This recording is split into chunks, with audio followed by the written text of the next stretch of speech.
Astra agritech వారి jet growth promoter ప్రత్తి మరియు మిరప పంటకు పోషణ, పంట ఎదుగుదల, అధిక పూత, కాత, అధిక దిగుబడి, పంటకు ఆరోగ్యాన్నిస్తుంది. వేరు వ్యవస్థ వృద్ధి చేస్తుంది. Astra agritech private limited, Hyderabad. Phone 6309297158.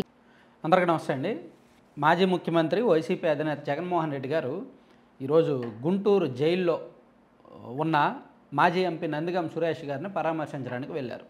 So పరామర్శించి బయటకు వచ్చి అక్కడ మీడియాతో మాట్లాడుతూ తెలుగుదేశం పార్టీ కూటమి ప్రభుత్వానికి వార్నింగ్ ఇచ్చారు.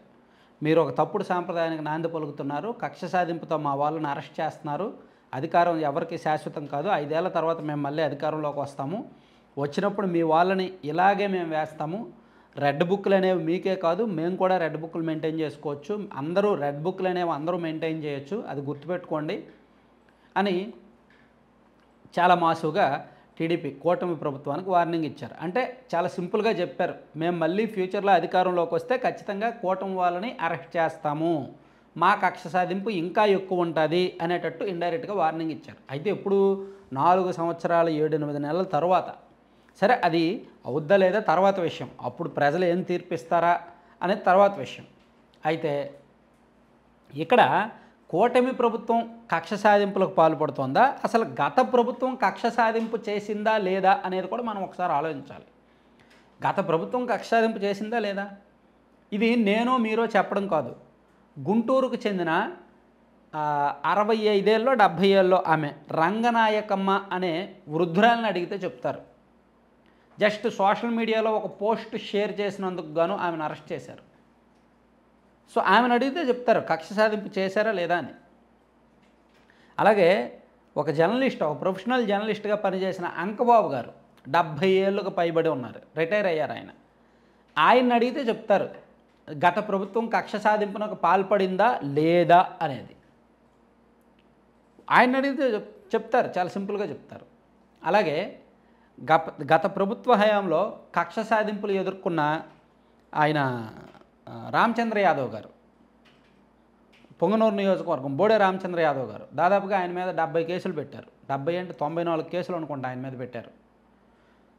ఆయన చీరలు తీసుకొస్తే అక్రమంగా మద్యం తీసుకొచ్చారని, క్యాలెండర్లు తీసుకొస్తే అక్రమ మద్యమో ఏదో టెట్రా ప్యాకెట్లు ఏవో తెచ్చారని, అట్రాసిటీ కేసులు, అవి ఇవి చాలా కేసులు పెట్టారు.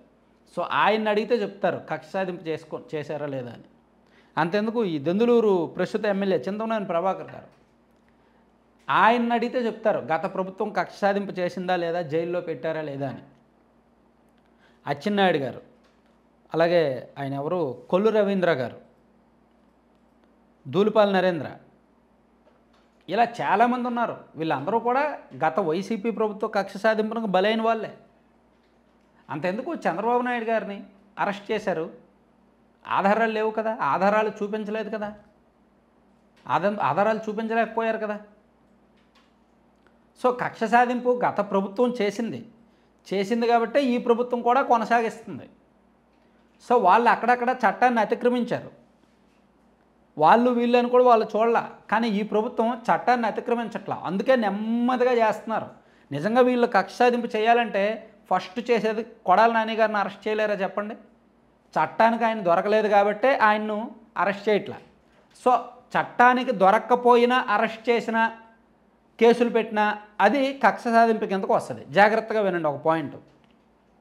నిజంగా టీడీపీ కూటమి కక్ష సాధింపు చేయాలంటే ఫస్ట్ పర్సన్ వల్లభనేని వంశీ గారు, సెకండ్ పర్సన్ రోజా గారు అవుతారు, థర్డ్ పర్సన్ కొడాలి నాని గారు అవుతారు కదా. సో వీళ్ళు చట్టానికి దొరకట్లేదు కాబట్టే వీళ్ళ మీద ఇప్పటివరకు కేసులు పెట్టాల. వల్లభనేని వంశీ మీద ఏం కేసు పెట్టారు, అక్కడ టీడీపీ ఆఫీసును ధ్వంసం చేసిన కేసులో ఆయన A71గా ఆయన పెట్టారు, ఆయన A1గా పెట్టాల, A71గా పెట్టారు. ఆ ఒక్క కేసే పెట్టారు, ఇంకో కేసులు ఏమీ పెట్టాల. అలాగే కొడాలి నాని గారి మీద కూడా ఏం కేసు పెట్టాల. నిజంగా కక్ష సాధింపు చేయాలంటే ఈ పాట ఆయన లోపల వేసేవాళ్ళు కదా. అలాగే రోజా మీద కూడా ఏం కేసు పెట్టాల, పేరు నాని మీదో లేదంటే అంబటి రాంబాబు గారి మీదో ఎవరి మీద ఏం కేసులు ఏం పెట్టలేదు. నిజంగా కక్ష ఎవరైతే చట్ట ప్రకారం తప్పుకు దొరుకుతున్నారో వాళ్ళని వదిలిపెట్టట్లా. ఇప్పుడు ఈ పార్టీ ఆఫీస్ మీద దాడి కేసులో వీళ్ళ 4గురినే ఎందుకు పట్టుకుంటున్నారు, నందిగం సురేష్ గారు అండ్ తలసెల రఘురాం గారు అండ్ దేవినేని అవినాష్ గారు అండ్ లేళ్లప్పిరెడ్డి గారు, వీళ్ళ 4గురిని ఎందుకు పట్టుకుంటున్నారు, వీళ్ళ 4 ప్రమేయం దానిలో ఉందన్నట్టు వాళ్ళకి చట్ట ప్రకారం తెలిసింది కాబట్టి. సో ఇక్కడ కక్ష సాధింపు అనే మాట వస్తే గత ప్రభుత్వం 100% అమలు చేసింది. ఈ ప్రభుత్వం కూడా 70-80% అమలు చేస్తోంది, కానీ చట్ట ప్రకారం వెళ్తోంది. సో కక్ష సాధింపు లేదు అని చెప్పక్కర్లా. అయితే నెక్స్ట్ జగన్మోహన్ రెడ్డి గారు వచ్చాక నిజంగా కక్ష సాధింపు చేస్తారు. ఎందుకంటే ఆయన టీడీపీ 2014 నుంచి 19 వరకు టీడీపీ కక్ష సాధింపులు చేయలే. అయినా సరే ఆయన 19 నుంచి 24 వరకు చేశారు. కాబట్టి ఇప్పుడు 24 నుంచి 29 వరకు టీడీపీ చేస్తానంటుంది. సో టీడీపీ వాళ్ళు ఏమీ చెయ్యకపోయినా జగన్మోహన్ రెడ్డి గారు కక్ష సాధింపు చేశారే. మరి ఇప్పుడు టీడీపీ చేస్తున్నప్పుడు ఫ్యూచర్లో జగన్మోహన్ రెడ్డి గారు వస్తే ఎందుకు ఊరుకుంటారు? ఇంకా ఎక్కువ చేస్తారు, ఖచ్చితంగా ఇంకా ఎక్కువ చేస్తారు. అదే ఆయన ఇండైరెక్ట్గా వార్నింగ్ అదే ఇస్తున్నారు. ఇదే టీడీపీ ప్రభుత్వం, ఇదే కూటమి ప్రభుత్వం 2014 నుంచి 19 వరకు అధికారంలో ఉంది. అప్పుడేమీ పెద్దగా చేయలే.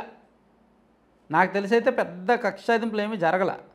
కాబట్టి కక్ష సాధింపు అనేది, రాజకీయ కక్ష సాధింపు అనేది నాంది పలికింది 2019 నుంచి.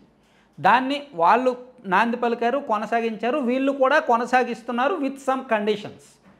కాబట్టి మన రాష్ట్రం 100% బీహార్ లాగానో ఉత్తరప్రదేశ్ లాగానో తయారవ్వడానికి, ఆ దరిద్రగొట్టు రాజకీయాలు రావడానికి సిద్ధంగా ఉన్నాం మనం, అంతే. ఇద్దరికిద్దరు కూడా సవాళ్ళు చేసుకోవడం చూసుకున్నా, వార్నింగ్లు ఇచ్చుకోవడం చూసుకున్నా అలాగే ఉంది. సో ఇప్పుడు దానికి టీడీపీ కూడా కౌంటర్ ఇచ్చింది. ఇప్పుడు జగన్మోహన్ రెడ్డి గారు మాట్లాడిన దానికి టీడీపీ మంత్రులు కూడా కౌంటర్ ఇచ్చారు. నీకు ఆ పథకం కూడా జనాలు గెలిపించి తప్పు చేశారు, మీలాంటి పార్టీ అసలు ఆంధ్రప్రదేశ్ రాష్ట్రంలో ఉండకూడదు, మిమ్మల్ని అసలు ఆంధ్రప్రదేశ్ రాష్ట్రంలో ఉంచం, వచ్చే ఎన్నికల్లో మీకు ఒక్క సీట్ కూడా గెలవనేమో అన్నప్పుడు వాళ్ళు కూడా కౌంటర్ ఇస్తున్నారనమాట. సో అది రాజకీయాలు ఎలా తయారనేది ఈ విమర్శలు మాటలు ఉంటే అర్థమవుతుంది. Thank you.